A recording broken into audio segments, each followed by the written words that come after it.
Welcome, everyone. I'm Caroline Rosen, president of Tales of the Cocktail, and we are so excited that you are joining us today. If you can't tell, this is my favorite part of Tales. This is an opportunity that we come together to celebrate some of the most amazing people in our community. Today, we're not sitting together having a Friday lunch at our nose, but I still dressed up for the occasion. I may have something I'm sipping on, and I cannot wait for y'all to get an opportunity to hear from the two amazing women that we're honoring today. So just want to give you a little bit of an update. We're actually, of course, bringing 3 people into Dame Hall of Fame this year, but you're only going to be hearing from 2 of them today. Our Pioneer Award will be announced tonight at the Spirited Awards. We would ask each of you to turn in for our pre-show being hosted by Lynette Marrero, another fellow Dame, and Ian Burrell at 3 o'clock, and then join us for the awards at 4 o'clock Central Standard Time today.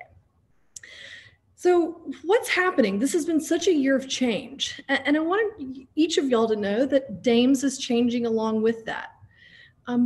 We want to make sure that we are honoring those that not only are amazing in their fields, but are promoting intersectionality in our industry. And due to that, we've changed our working word from woman to individual. We want to be inclusive of all marginalized groups within the hospitality industry. So I think, as a little heads up, the Dames are meeting and there may be a name change in the year to come. But we're so excited to introduce these 2 women to you. Before that, we want to thank Bacardi and Spirit Forward for hosting this amazing event today. They've worked with us so hard on it. And we've got a lot of people that you want to hear from that aren't me. So with no further ado, I would love to introduce 2 of the founding members of LUPAC and Dame Hall of Fame, Kitty Amon and Christy Kalkofen. How are y'all?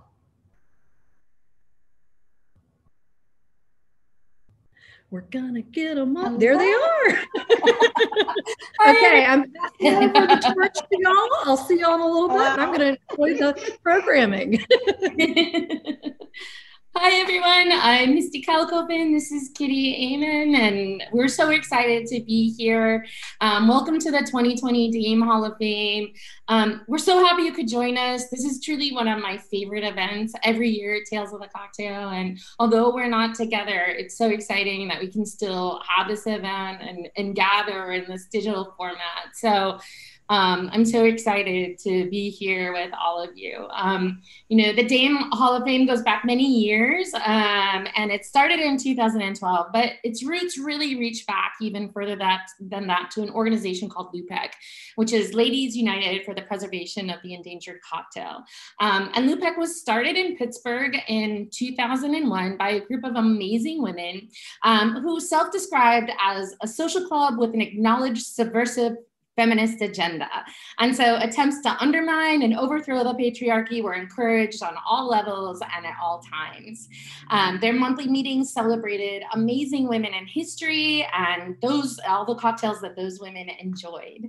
I learned about this organization through a dear friend, Anne Marie, and once I found out about it, it was obvious that I needed to be a part of it. So I reached out to them, and in 2007, just as the classic cocktail revival was really like hitting its stride, Kitty and I gathered together a group of amazing boozy broads and started the Boston chapter of LUPEC. In addition to having our monthly meetings in our members' homes, we went on to start a blog. We began writing a weekly column in the alternative paper, and we started throwing some of the best parties in town and ended up raising over $40,000 to this day for women's charities throughout Boston. So the word started spreading, and LUPEC chapters started popping up all over the US and really creating this amazing network of women.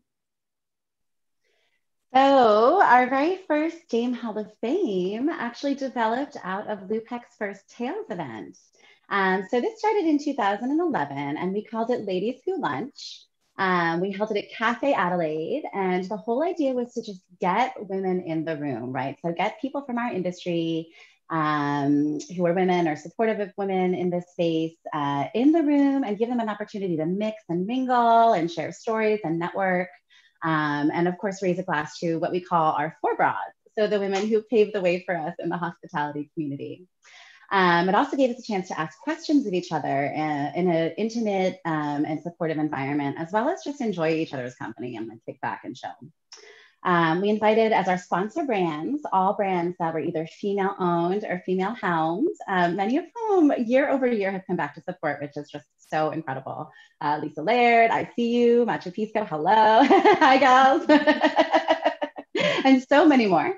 But it gave us the opportunity to learn from these women and listen to these women and just kind of bond before returning to our respective corners of the beverage industry, feeling supportive, inspired, braced by a handsome lunch and some good cocktails, right, Misty? So the very next year, Tales of the Cocktail actually approached us with the idea of formalizing this network into something that could be, you know, done year over year. And they wanted to add an element which included acknowledgement awards. And that is where the Dame Hall of Fame came from. So over the past 8 years, we have inducted 31 women in the Dame Hall of Fame. 8 women have been acknowledged as pioneers. And since 2018, we've even created a special separate award category so that we can include and acknowledge international dames. And as of course you well know, many, many, many more toasts have been shared. And as Caroline mentioned before, Dame Hall of Fame continues to evolve. And so in an effort to make the Dame Hall of Fame more inclusive to the LGBTQIA+ community and other marginalized groups within the global drinks community, we have chosen to move towards the use of the word individual as opposed to woman. Dame Hall of Fame has always been and continues to be a platform for recognizing the achievements of industry members who haven't been celebrated in traditional awards programs. So we want to ensure that the Dame Hall of Fame continues to celebrate the profound accomplishments of all who are working for the accessibility and intersectionality of the drinks industry. Now, we weren't sure exactly what would transpire with our very first event back in 2011, but we knew we wanted to get industry women and those who seek to actively support them into a room to connect. Connection was so important to us. The energy that day was kinetic. It was palpable. The outfits were amazing. And though this is amazing, I don't even remember if we invited people to dress up. It was just given. It was amazing. And it continues to this day. And that event has transformed so much in the 9 years since. But that vibrancy and that energy and the excitement of connecting year over year has not gone away. I know I'm feeling it. I'm giddy in my home. Misty, I see it in you. Here we go. In that time, of course, so many things have changed. Social media has matured. The industry has matured and changed. And we are just much more connected beyond the Tales of the Cocktail week that we usually spend every July in New Orleans.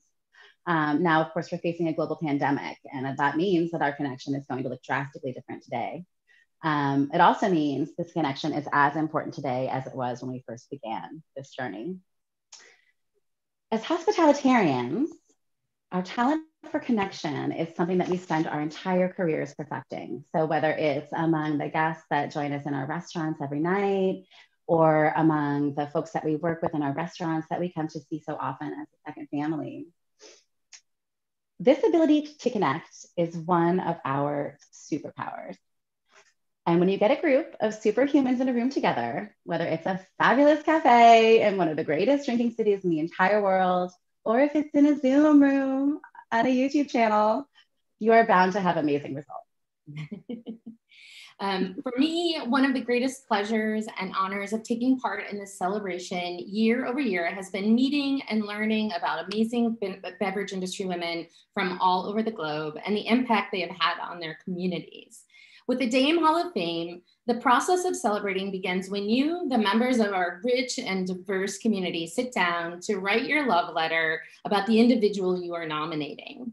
Kitty and I spent 10 years trying to publish a book about amazing unsung women from history, really meditating on their lives, their leadership, and the impact that they'd had in their communities that they touched.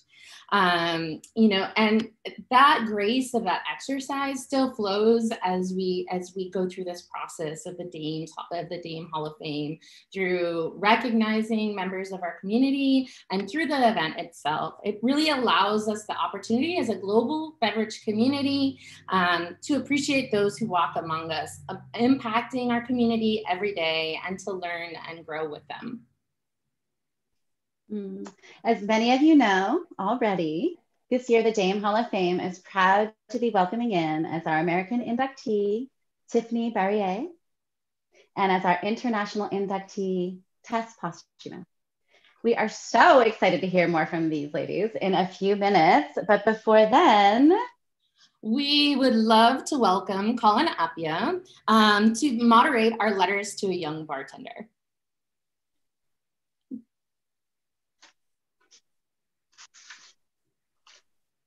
Hi, how is everyone? Awesome. Thank you so much for the introduction, Misty and Kitty. Thank you so much for your kind words. I'm so excited to be here. The Dame ceremony has been a date in the calendar that I look forward to. I was lucky enough to be involved in the ceremony in 2018 when Miss Frankie Marshall, who's an industry vet and someone who I love dearly, was inducted. And it's platforms like this that continue to really promote marginalized groups within the industry, and long may it continue. And for those of you who don't know, I'm Colin Appia. I'm the Trade Director for Culture and Lifestyle. And today we are here with a platform that I've been working on called Letters to a Young Bartender. This is the Dame Hall of Fame edition, and it's brought to you by Bacardi Spirit Forward Women in Leadership. And Bacardi Spirit Forward Women in Leadership is a platform that we've been using at Bacardi to really promote and highlight and hero all the amazing accomplishments of women in the industry. And of course, I got to wear my t-shirt. You know, every time I wear this shirt, everyone always gives me the respect that it's definitely due. But Letters to a Young Bartender has definitely been an amazing opportunity to hear from mentors in the industry. And this platform offers those that have written it before the opportunity to share some of the pitfalls and also some of the successes that they've had in the industry, and share it with all of the bar community globally that are coming up in the industry and looking for some advice on those that have already walked the journey. And today I'm really excited to be sharing our letters with an industry veteran and a returning letters writer, Miss Frankie Marshall, and our two new inductees, Tess Posthuma from Holland and Miss Tiffany Barrier. And I'm so excited to have Miss Frankie Marshall on. Miss Frankie, how are you, love? Darling. So good to see you, darling. I'm doing so well, thank you. Very excited. I'm so glad that you could join us, and thank you so much for coming back to read your letter to us. Tiffany, how are you, my love? I'm well, thank you. Are you excited? Congratulations! Thank you. Tess, it's so good to see you. It's always an amazing opportunity to hang out with you. I remember the last time we hung out, I think it was actually last year when we came to Amsterdam, and you made sure that we all got back to our hotel safely at, I think, 3 or 4 or 5. Did I? Yeah. I do remember we had a lot of fun, though.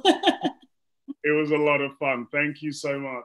What we're going to do in this session is we're going to go around the horn, and we're going to start with Miss Frankie, and then we're going to move to you, Tess, and then we're going to finish with you, Tiffany. But what we're going to do is we're going to read our individual letters, and then if you can read them verbatim, that would be amazing. And then, you know, we can have a little chat at the end.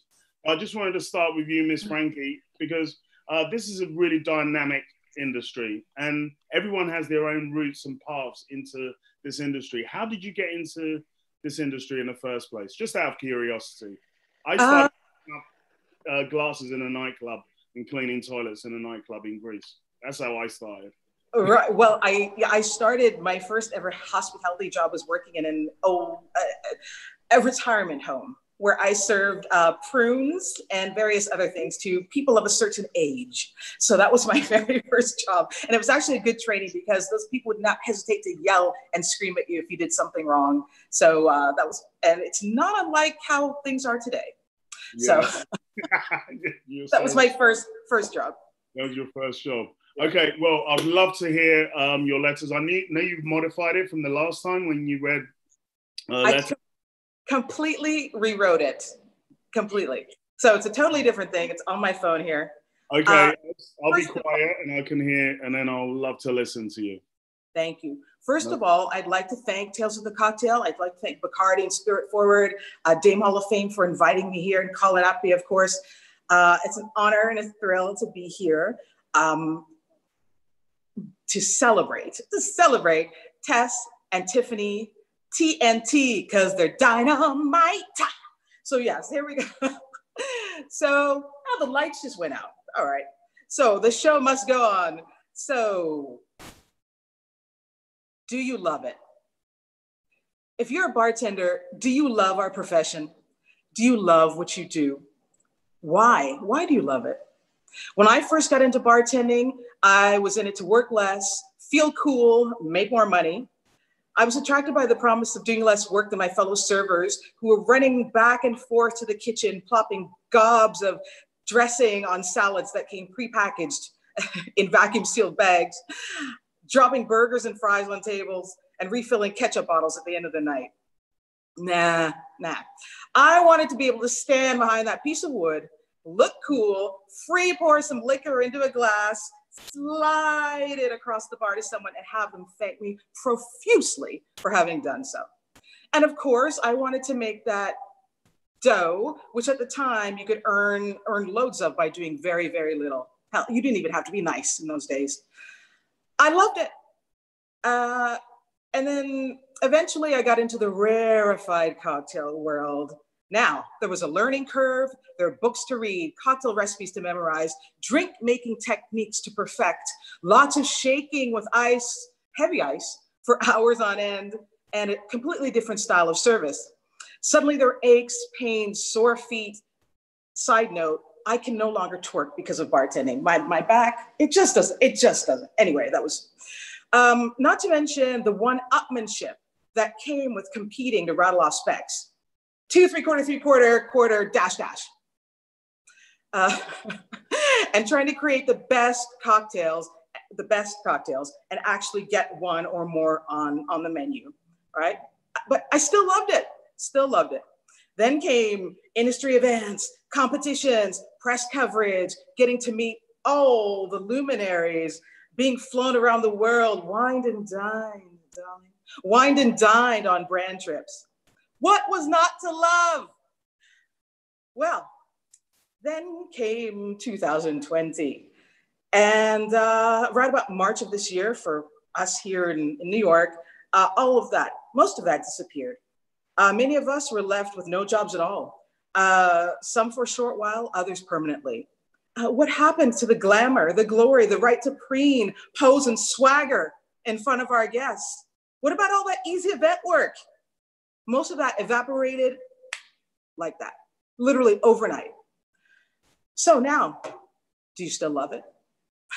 Do you want to go back to life as it is now, to bartending life as it is now? I ask this question because the world of bartending, as many of us had come to know it, might not exist again in the same way for a long time, if ever. Our ways of working have changed. For many of us, that means, for me right now, doing service bar, washing glasses, running drinks, serving tables. For others, it's limited hours, limited contact with guests, limited creativity because of slimmer margins, limited income. So, and I mention all of this because if you don't love it now, you were asking yourself, what's the point of going back? Do I want to go back? Do I want to return to bartending at all? If you're not on the stage, there's no trips, there's no fawning guests hanging out late night to get your number, not as much money, what's the point? So now it's time to ask yourself if this is really the career for you and examine the reasons why you're in this profession at all, and be honest. This is personal and there's no right or wrong answer. However, I feel an ideal answer would be because you love making people happy. You love the art of hospitality. You love learning about liquids. You love the creativity. You love the people. You love us. You love the industry. I'd say if there's one good thing that's come out of this pandemic, it's that the people who will be returning back to bartending will remain in and hang in for the right reasons. Not for the glory, the notoriety, definitely not for the hookups. Don't touch me. But it would be because you love our industry. You want to help pick it back up. You want to get it back on track, get it back on its feet. You want to see it thrive. You want to move it forward. It's an exciting time because we can affect change. We can turn this industry, we can pivot it into the industry that we see ourselves working in to make it kinder, gentler, safer for all of us. And make it more grand. And we will have done it all for the right reasons now, because we love it. So I ask you one more time, do you love it? Thank you. Wow, yes, we do love it. And I do love it. And I raise a glass. Thank you so much for sharing. Darlings, thank you all. Cheers to the new dome. Cheers, darling. I just want to ask you just one thing, because you're a veteran in the industry and the industry is very different now. And I'll just love to hear from you. What would you say is the one skill that you would need to help propel you through the constant change that's happening now? What's the one skill that you've learned? I don't know if it's a skill. Well, listening and being adaptable. I know that word is being thrown around, but it really isn't. It's really helped me out. Just being able to jump from one, whether it's role to another, or to take in as much information as I can. Really just keeping your ears open, listening, and being adaptable and amenable to change. Okay, brilliant. Thank you. Thank you. And a quick snap with the jigger. That helps. Yes, exactly. Keep practicing. Right. Yes. Thanks for muting. Thank you. Thank you. We appreciate you. Now we're going to move across the pond. We're going to one of my favorite cities in the world. We're going to Amsterdam. Did I say that right, Tess? I said Amsterdam. I said that right. Okay, I think we may need to unmute you, or you need to unmute yourself, because we're going to have the pleasure now of listening to your letter, Tess. And I've been looking forward to this. So please, you have the mic. Take it away. Yes, so I'm gonna try and do this in my best accentless English. I mean, you can actually do this in Dutch. I mean, we can. Nobody can follow though, so let's keep it in English. So first, to start off, thank you very much for having me be part of the group of the Dames. It's a true honor. So let's hit it off with the letter and get it out of the way. Dear Young Bartender, we are living in a weird and uncertain times. Our global community is stuck at home, and instead of flying all across the world to meet in the most wonderful bars, we nowadays are bound to our computers and meet online. Nobody knows how long this situation will last, how many bars will survive, and what the economy will look like afterwards. What we do know is that the bar industry will pull through, one way or the other. Crisis leads to creativity, and creativity is something we bartenders tend to have a lot of. Young bartender, if you want to work in this industry and thrive in it, let's try and create some structure in this whole mess. First up, get yourself a notebook. Make a plan for the next couple of years. Divide them up into a year, followed by quarters, and see what needs to happen to make progress towards your goal. Divide the big chunks into smaller ones, translate them into daily tasks. Sit down weekly to review your past week and write down the next to-dos. It helps to get order in your head, keeps you from feeling overwhelmed, and helps you to stay focused. Focused on your set routine. Cross off what is done. And believe me, it will result in a clear head, and the crossing will get you satisfaction and fulfillment. Celebrate small victories. Create mindful moments. And while you're at it, be reminded that failing is also okay. Sometimes a fail turns out to be a win in the end, and an interesting alternative path you didn't know was an option. A couple years ago in 2015, while I was competing in the speed round during the World Class Global Finals, I forgot to add all the syrups to my cocktails, all of them, resulting in a round of unbalanced drinks and ruining my chances to the big win. I couldn't forgive myself that I gave it away in that moment by such a stupid mistake. Looking back, it was okay to mess up. Most people didn't even notice because they didn't taste the drinks. The judges obviously did. And I still joke about it with Dame Hall of Famer Julie Reiner, who was judging me, and Lauren Mote, who also messed up during the same speed round. And look at us now. Both Julie and Lauren became my good friends. Our conversations still give me much energy and inspiration.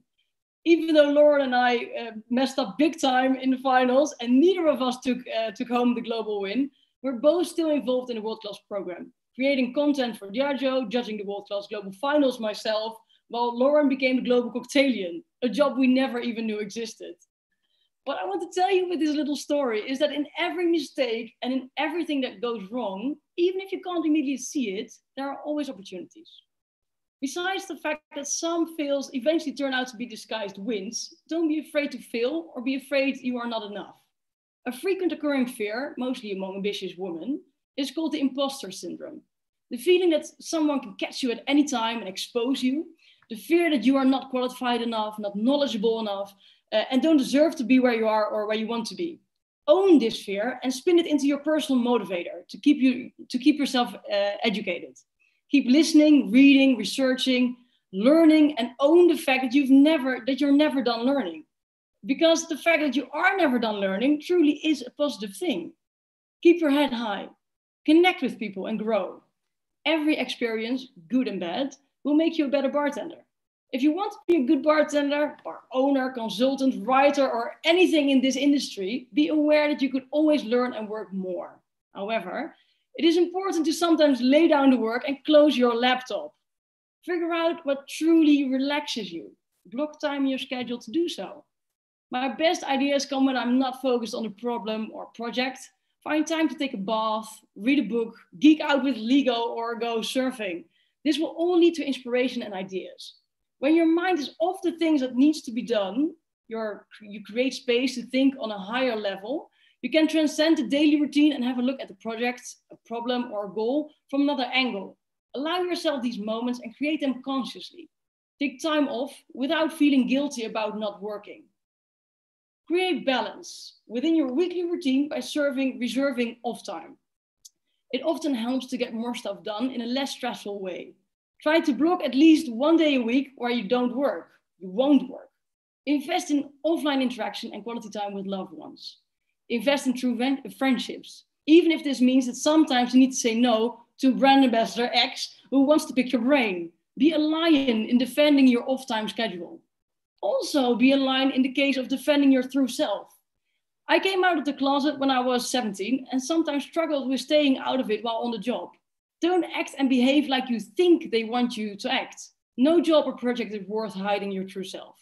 If they hide or book you, they want you. Keep proudly waving the flags of what you stand for.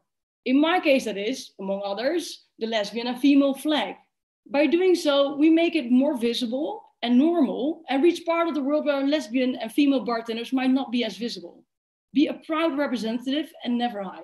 Be the best version of yourself and be true to yourself. Head up, keep a positive mindset, and go get him. With kind regards, Tess Posthumus.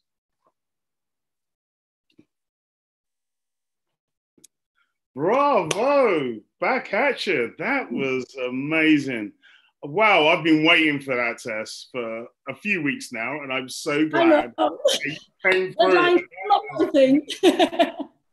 But listen, there's so much positivity out of your letter, and I would just love to know, is there one mentor that you had that said or did something that stuck with you and that helped build your career and your thought process now?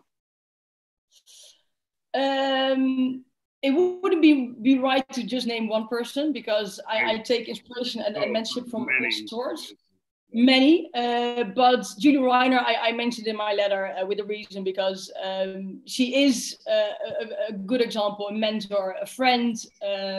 We had multiple conversations where she gives me another view on a problem where and I think a lot of us dames are dealing with or struggling with at a certain point in our careers. So Julie definitely. But like even Michelle Obama saying like, if they go low, we go high. Like it's those kind of things. It's powerful women who stand for what they are and don't make excuses for themselves. Awesome. Thank you so much. Really appreciate and love you, Tess. Thank you so much. Now we're going to move back across to the US, to Atlanta, to meet a young lady who is all about the feels. I want to introduce you to someone who I've had the pleasure of traveling many journeys with. We've had many late night conversations about many things, and I'm really, really excited and happy that you're being recognized in the Dame Hall of Fame. Everyone, please put your hands together for Tiffany Barrier. Stomp it. I am so bubbly right now.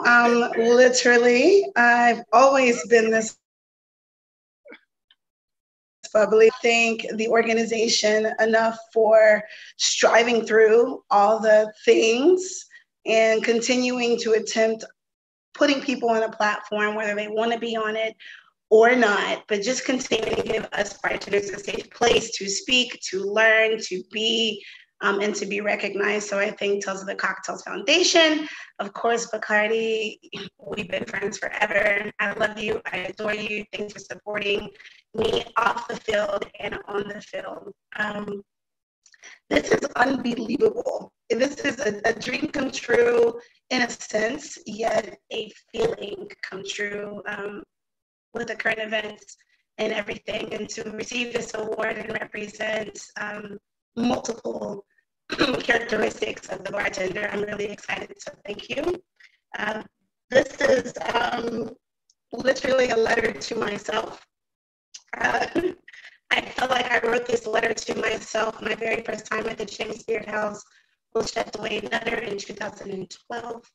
I was afraid and I had no idea what I was doing, and I had great friends like the one sitting over there to support me and tell me some of the things that I'm going to read. So thank you. Oh, let me first show you my favorite line. The places you go, Dr. Seuss, all the places you go. But just before you read your letter, I would love to know, and I'm sure everyone would love to know, how did you get involved in the industry in the first place? I know you have quite an interest in... I got into this industry by drinking, of course, but it was me being nosy. I was wondering, why does it taste that way? And why does it make me feel this way? Besides the alcohol proof, but why do I feel this way? But more so, I got into this industry because I like people. I really like that. I love people, the strangest, the most awkward. I absolutely accept people for who they are, and I haven't met enough people who admit that. I enjoy them. I love the way they make me feel. I love the way I make them feel. And there's only one industry that can do that, and that's through the beverage. To me, I mean, food is great, but chefs move aside to liquid life. You're right. I mean, you used to make me detour all of my travels to Miami to go to Atlanta first, so I could go into one, flew south to go to Miami, or to even go to Tales or anywhere, because I wanted to come and see you at the bar, which was an amazing experience, and so many bartenders around the country used to do that. I'm really looking forward to your letter. So you have the microphone. Congratulations, and I'd love to hear your letter. Thank you so much in advance, Tiffany.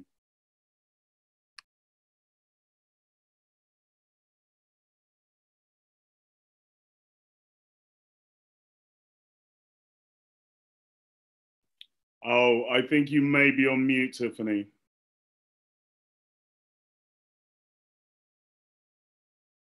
Testing 1, 2. There you are. Yay! Yay! Okay. We're back in a room. We're back in a room. Okay. We're back here in my colorful corner bar. Thank you. Do you remember the moment when you got asked, what do you want to be when you grow up? Or the question, what do you want to do in 5 years?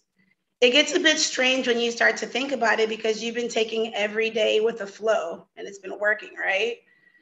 I'd like to support you and encourage you to believe in yourself more than you have in the past.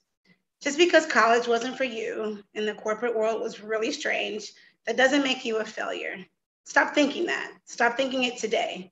There's going to be no need to keep looking for a real job because you've had a real job the day you started enjoying making a person smile by putting a beverage in their hand. All the feels. Remember that time you took a sip of wine at work and you could describe it instantly? The moment that you could connect the smell, the look, the taste, all in one sentence, and then memorize it all night long?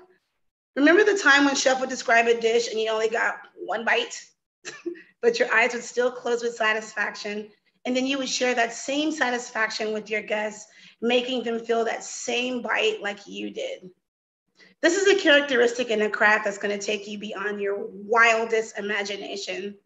There's been an assumption that's made you feel very awkward for quite some time because you tend to focus on how people feel.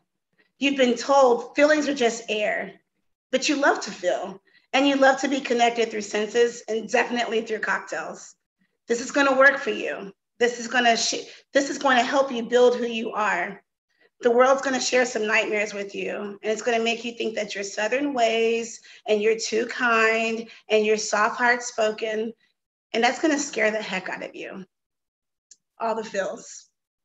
The way you feel, plus the education and the cocktails you drink, are going to add up to an incredible solution. It may be strange at first, and the world's going to take a shift. That they're going to take a really hard shift in your industry. They're going to shift from brag rights. They're going to shift from brick walls. They're going to shift from awards. They're going to need to feel uncomfortable conversations. They're going to shift to jobs. They're going to shift to a thing called social media. It's going to get really vulnerable. And you have the space to be vulnerable because you love to reflect. All the feels. I understand that you're an extrovert at work and you love to be an introvert at night. You light your candles, you love your jazz, you express yourself often, but social media is going to help you to really express yourself as the bartender and the craft woman that you are. Use social media. Say whatever you want to say. It's free. You'll become your own boss in a free space. It'll encourage you to be strong and not weak as people have told you. Trust your gut and just feel. Don't think about how you're going to come off. Just trust your gut. Being weak does not make you, being sensitive does not make you weak. Don't think you're uneducated because you dropped out. Speak from your heart. The world's going to shift again, like I told you. It's going to keep shifting, but you keep being happy through your expression and stay playful. Remain faithful with your words and remember how you used to always resort to your favorite things as a kid. You love Dr. Seuss. So keep reading his books when things get really, really weird. All the feels. Young woman, young Black bartender, young lesbian, you're a trifecta. You don't even know the person that you are is everything you need to be. I encourage you to get to know yourself and what feels good to you. I encourage you to remain solid to the truth and the stories of your culture, your history, and your visions. I encourage you to remain humble, and I encourage you to watch before you speak. I encourage you to have all the facts lined up. I encourage you to smile really hard because you really like to. I encourage you to try to renew yourself with comedy, Eddie Murphy, and naps. It works, trust me. I encourage you to write down all your recipes by the season, not the ingredients. Trust me, it's going to help 100 times when the journalists call you. Oh, the places you're going to go. You'll be on your way up. You're going to see great sights. You'll join the high flyers and soar higher heights. You won't lag behind because you'll have the speed. You'll pass the whole gang and soon you're going to take your lead. Whether you fly, you'll be at your best and best. Wherever you go, you'll be on top of the rest. except when you don't, because sometimes you won't. I'm sorry to say, but sadly true, the bang-ups and the hang-ups are gonna happen to you. You can get all hung up in a prickly perch and your gang will fly on and you'll be left to lurch. You'll come down on the lurch with an unpleasant bump, and the changes then, you'll be in a kind of slump. And when you're in that slump, you're not gonna be much fun. Unslumping yourself is not easily done. You'll come to a place where the streets are not marked, the windows are lightened, and it might get dark. A place you'll sprain both your elbow and your chin. Do you dare to stay out, or do you dare to go in? How much can you lose? How much can you win? Oh, the places you'll go, my bartender friend. I dedicate this letter and this win to every woman, every Black woman in this industry. I dedicate it to the ones that are hurting and still prevailing. I dedicate it to all the deadlines and the emails, but more so all the feels that you have every day you wake up and excel.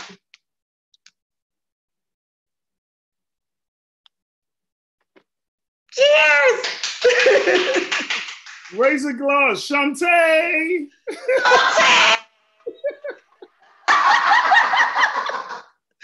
Oh my goodness, thank you so much for that. All three of you, amazing letters. I mean, all very different, but all super upbeat. I didn't know, Tiffany, that you were a poet. And I mean, hello, can you start writing poetry for all of us, please? I can. That wasn't all my poetry. That was the wonderful Dr. Seuss. If you ever, I encourage you, honestly, if you ever find yourself in a space, grab that book, that 1, 2, 2 fish, 3 fish, blue fish, grab any of those books.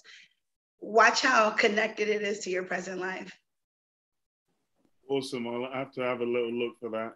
I think the only one that Otis has is, was it Green Eggs and Ham? Another good one. Another good one. That's the only one he has at the moment. Actually, talking about books, and I just want to just ask generally, are there any good books that anyone's reading right now that they would recommend anyone to get? I'll start with, I'm reading the Real Pepsi Challenge, which is about Pepsi Cola in the 1950s, and they brought on an all-Black team to really get behind the movement. And started in the South, and then the team moved north. And it's a really amazing book and gives you an insight on history. Anyone else reading anything that right now is a good read for them? Yes, so it's they're Dutch books, but I'm sure that one of them is originally not Dutch. I read Dutch. Okay. You read Dutch, perfect. So freely translated title, things you can only see if you take the time for it. It's a Korean writer. It's very nice. So this is more like small bits and bytes to think about sometimes. Other book I'm reading at the moment is more for the Dutch audience, maybe tuning in. Roofstaat. It's a big fat one about all the nastiness the Dutch did in history that they leave out of our history books. So a bit of awareness and consciousness. But very, very interesting books that are actually now on my book stand at the moment. Awesome. Thank you. Tiffany, you reading anything at the moment? Apart from Dr. Seuss. We can't hear you. There we are. I said I was muted. I'm reading two as well. I'm reading Pleasure Activism from my dear friend, Erlisha, who sent it to me when I was down a few months ago. And this is owning how you feel, literally, but on a physical level. And I'm reading I just started reading Before and After the Book Deal. Hints, hints, hints, hints, hints. So I can really bring all of that together on paper. Awesome. Awesome. And Miss Frankie, anything that you're reading at the moment? Well, I don't have, I've actually been reading the Wine Bible, which I'm a big wine drinker, lover. And so I'm learning about wine as well. It's also a travel log. So I get to travel as I read through the pages. So that's great. And also a book about consulting as well. That's been really helpful right now too. So. Awesome. Well, listen, thank you all so much for your time. Thank you so much, Tales of the Cocktail, for making this possible, connecting all of us. And thank you for celebrating these amazing dames that have come into the industry and made real and true, meaningful change. Thank you so much, Bacardi, Spirit Forward. And I would love to pass back to the wonderful Karen Rosen, who's going to wrap up for us. And I'll raise a glass to you. Oh, hello, Caroline. I want to raise a glass. You're drinking tea. This should be the other way around. I should be drinking the tea. But who knows what's in your teacup? Who knows what's in here? And thank you all for turning in. I definitely, I think it's so important to hear from our dames, and just them being able to share that was so special. I teared up. I couldn't be more honored to share this space with each of you. And before we go out, I would just like to bring everyone back on. I'd like to again bring back Tiffany Barrier, our American inductee, Tess Postumus, our international inductee, Miss Frankie Marshall, a woman of many trades on our education committee, who also read a Letters to a Bartender, Colin Appia, the one and only man, the myth, the legend, Kitty and Misty. Thank y'all. Come back on. I also want to thank our producing team today. I've had one too many of these already. Bianca Padia and Taylor Barron. Thank y'all so much. And wherever you are right now, I hope that you will join us in raising a toast to our 2020 Dame Hall of Fame honorees. Cheers, y'all. Shantae!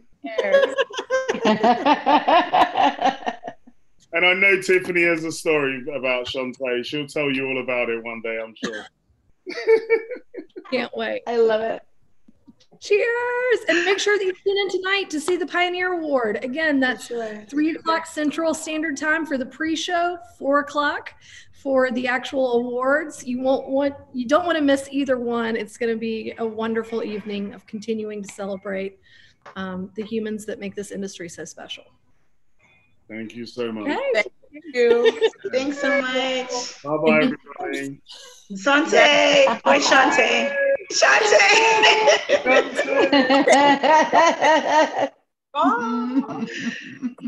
Be well.